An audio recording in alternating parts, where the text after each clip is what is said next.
Hello and welcome to the Rugby Gods podcast. I'm John Keenan. No mai haere mai. Today is July 17th and now let's talk some rugby.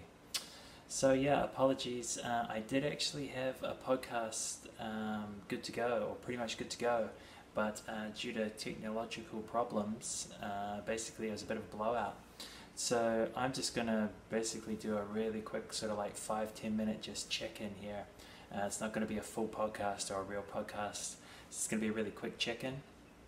Where I am at the moment, it's Friday evening or Friday night, and actually the first game of the round, the Super Rugby AU first game, which was the Reds at home to the Force. That's actually already played my time. I think it started and or played out about 3 hours ago.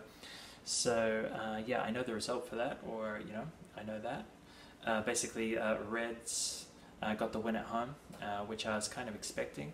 I had the Reds by 15, and the Reds won by 7 in the end. So, that was the first game. It was 31-24 to the Reds. So yeah, that game is already out of the way. I'm just going to quickly check in on the Waratahs Brumbies game, which is the second Super Rugby AU game. I think it's a pretty good matchup. It'll be definitely a good match to watch, I think.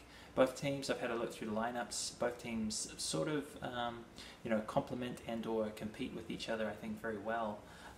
But I've got some concerns about the Waratahs bench. I think the Brumbies go a lot deeper on their bench and are going to provide a lot more off of it. So yeah, just in terms of that, it's the Waratahs at home to the Brumbies, but I've actually got the Brumbies to win that one away. But yeah, I think it is going to be close. I think it's going to be a 1-7 Brumbies win away against the Waratahs. Should be a good one. A little bit of a traditional these days, just in terms of those teams having sort of 25 years plus a history now in Super Rugby. So it's a good one, and Brumbies definitely the form team in Australia for 2020. Let's have a look at the New Zealand games. So the first New Zealand game will be before that Waratahs Brumbies game. It'll be coming from Wellington. It'll be my beloved Hurricanes. And so yeah, the Hurricanes are at home to the Blues from Wellington on Saturday. That's game 1, Super Rugby Aotearoa. So for that one, yeah, I've actually gone in with the Hurricanes. I've got the Hurricanes to win that at home. So that might be a little bit of an upset call. I know everybody's pretty hot and pretty favoured on the Blues. Pretty sure the bookmakers, the smart money, is on the Blues as well. But yeah, just from looking through the team lineups, just from looking really at the form as well, the way that I see it over the last couple of weeks, what the Hurricanes have been doing, they get to play at home as well, and then what the Blues have been doing, I'm bullish on the Hurricanes there.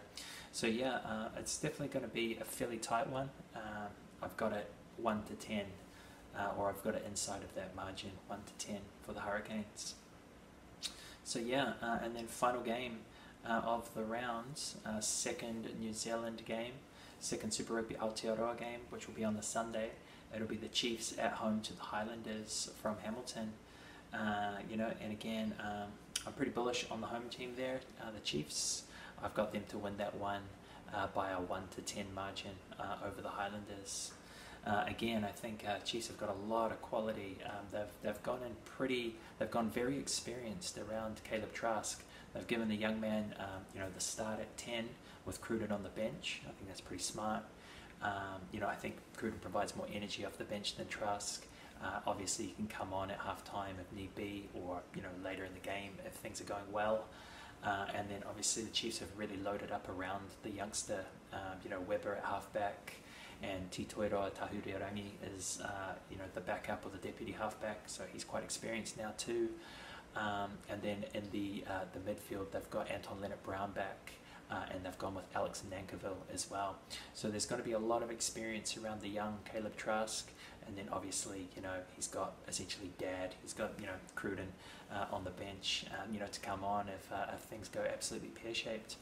And they've got a really exciting back three. They've got Wainui, Alaimalo, and Damian McKenzie in tandem, or working as a three, I guess.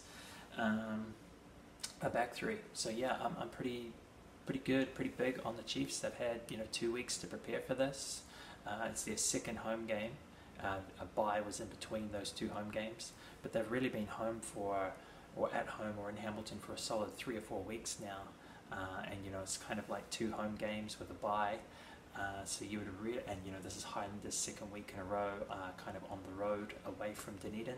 So basically 1 game away, or it's their last game before taking a bye.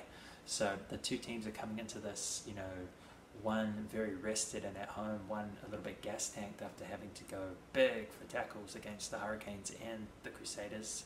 And it's going to be their 4th game on the trot. So, I'm really picking the Chiefs to pick themselves up in this competition. And I think, they're going to go hard on the Highlanders there at home, make a bit of a statement, and at least get themselves off of the wooden spoon, if you know what I mean. I think, any real talk about, a legit push now at, say, the Crusaders is gone. They're 15 points back, at the halfway point. But I think they can certainly spoil a few parties, and they can certainly get themselves out of the wooden spoon position if they do good work for Warren Gatland. So yeah, there you go. So I've got the Chiefs 1-10 by a margin of 1-10. I won't tell you until Monday what my margin actually is, and I might even change that. As you can tell, I'm pretty positive on the Chiefs. And I've also got the Hurricanes in that 1-10 margin at home over the Blues. And then I've got the Brumbies by a 1-7 margin away against the Waratahs. And then, of course, like I just said, the first game of the rounds, the Friday night game from Australia, it's already played. The Reds won it 31-24. So 7-point win to the Reds, and I picked that one, the Reds by 15. So the Reds sort of underperforming for me a little bit there. Picked up a yellow card and gave, and then a try followed from that yellow card with 10 minutes to go. So they made a fair amount of hard work out of it, but James O'Connor snapped a drop goal right at the end just to, make things a little bit more comfortable. Western Force getting a bonus point, pretty deserved. 2 weeks on the East Coast, 2 away games to start against the Waratahs and the Reds, and very competitive. So, well done Western Force, because they certainly don't have a lot of name brand or a lot of name recognition inside of that 23. But bigger than the sum of their parts. Maybe they're going to be kind of like a Australian Highlanders, if you will. And that'd be great for the competition if they can continue to be very competitive. Certainly more so than, say, a Sunwolves team playing in the competition, right? So yeah, that's pretty much all I'm going to do here. It's just 8 minutes. It's basically just a check-in.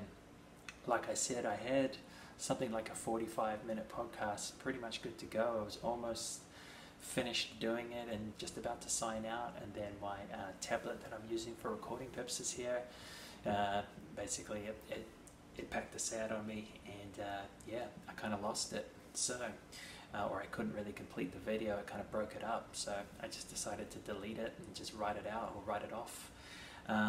Come back and just have a quick sort of 10-minute throw at you there. So yeah, if you have a look at my show notes, I'll have some links to the rugby scoreboards page, the stuff.co.nz rugby scoreboards page. It's good for team news and lineups, etc. And I might have some links to the official Super Rugby website as well. But yeah, pretty much just going to keep this to 10 minutes, and I'm actually pretty much done, which is amazing for me, because usually I'm a pretty big rambler on this podcast. What else can I say? Well, maybe just to finish off in this last minute, well, thanks for watching. Please subscribe to the channel if you can, or give me a like on Facebook at my Facebook page, which is the Rugby Gods podcast. Hopefully you can find those things, do those things, that'd be great. But I guess, one thing to sign off with, or some interesting news. It seems like New Zealand is going to host the Rugby Championship this year. So the 2020 Rugby Championship looks pretty likely to be played in its entirety inside of New Zealand. So that'll be quite interesting. It looks like it's going to be in like November, pushing into December. So pretty late, pretty different, but good to see that we should at least get the competition done.